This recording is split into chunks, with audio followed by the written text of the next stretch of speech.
Include your blog link in your email signature.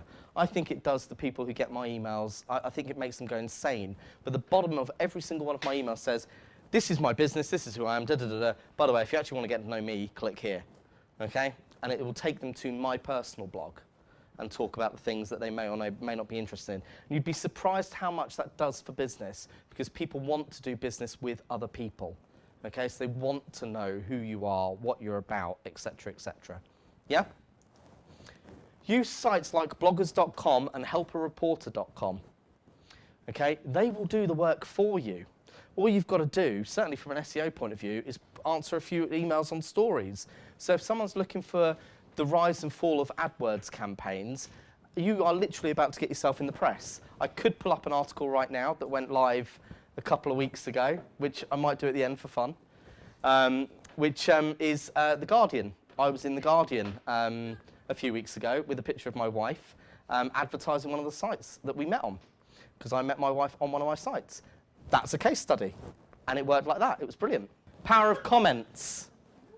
One comment on one blog page here generated 414 views to our site within 30 days. One comment. Imagine if you left 5 a day. 414 visits in 30 days. Who can afford to turn away that level of customer? Who wants 414 more visits to their page? Everyone. Everyone. Comments, social comments, works wonders. Reviews. Now, we're not going to do this, but I'm just going to go through what you would normally do. Why are reviews so important in the social media scale? They will make and break your site. If your site has 3,000 reviews saying it's utter crap, can you imagine how easy it's going to be to get 3,001? How many of you drive? How many of you would have been happy if you drove off the forecourt with your car with 3 wheels? Would you leave a negative review for that business?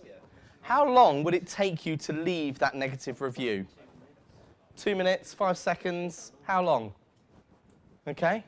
So, point being, businesses only have a very short window to get reviews right.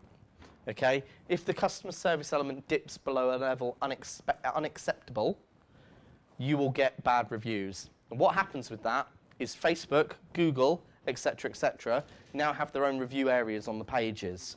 So it's not just a negative review on Yelp.com, it can be everywhere. What's the danger of that? Do you think one person's going to leave a review on Google Plus and then just leave it be? Or do you think they're going to use multiple networks? Okay. How long do you think you've got to respond to them? Within an hour. Rule of thumb, every 24 hours. Because if you're doing it every hour, you are going to interrupt too much of your job to focus on what's going wrong than what's going right. Okay? We know a company that's very, very large that had a complaint on a Facebook page accusing them of being racist fairly recently. They actually have a social media management team of about 5 people that sit in an office, and all they do is manage that. Okay? It took them 26 days to respond, and that was because we told them about it.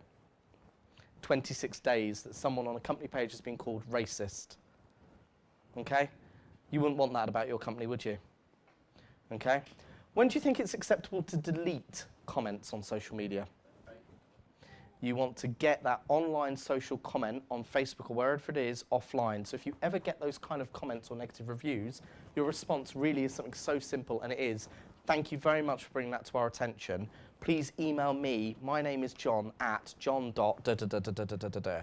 The person then feels like they've actually been responded to.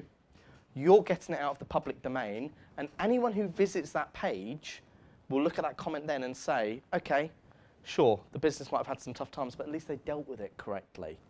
Okay?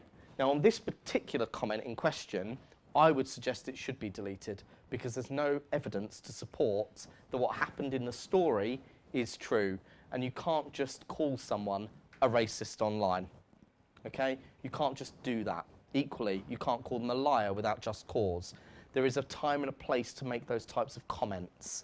Okay? You shouldn't just react. Does that make sense? The damaging thing about reviews like that is it will damage company turnover. Okay? We could probably offer more insight on that than I'm going to at this moment in time. But people's perception is actually the most important part of what you're managing with a social media presence. So sometimes there's no logic to how people complain because they just get see-red and get angry, much like you would if you had a car missing a wheel. Okay, you would take to it very, very quickly. So your social media brand representation or brand management is vital to making sure you're getting the correct messages across, especially when you've got all these wonderful tweets going out. 7 fantastic ways we're going to service your business. 7 ways you let me down. It's very quick for the message to turn on you. 7 ways our business is going to shine at delivering your product. 9 reasons you left it under the bin. Okay? If you're going to put out a positive message in the first place, be ready to brand represent yourself properly and professionally when things go wrong. And don't be scared of challenging it as well. Okay? Because if it's wrong, it's wrong. I think messaging, is it worth to under-promise and over-deliver? That's a pretty good rule for business, full stop, guys. You know, don't set out to say something you're going to do that you can't deliver full stop because you're setting the expectation bar too high. However, every other company you're competing against who's gone through something like this in whatever iteration are going to be putting out their best foot forward. I reckon you guys will go back, and if you apply that clickable tweet thing to your Facebook, to your Pinterest, to whatever social media network you use, you'll be surprised just how much extra buzz that generates. Guess what? Everyone else is trying to do it as well because they're all vying for attention. So I would say that's a very good rule, but actually what I would also say is put your best foot forward and don't be scared to put the other one next to it when things go wrong. Okay? Because it is going to go wrong. Delivery companies will let you down. Suppliers will screw things up. You will have customers on dating sites causing problems. And the more the value is, doesn't always mean that's the elevator. So, you know, if something's worth £10,000 on a dating membership, that doesn't mean they're just going to get angry about that because they can afford to do that in the first place. Price is relative. Expectation is relative as well. You guys do get to set it.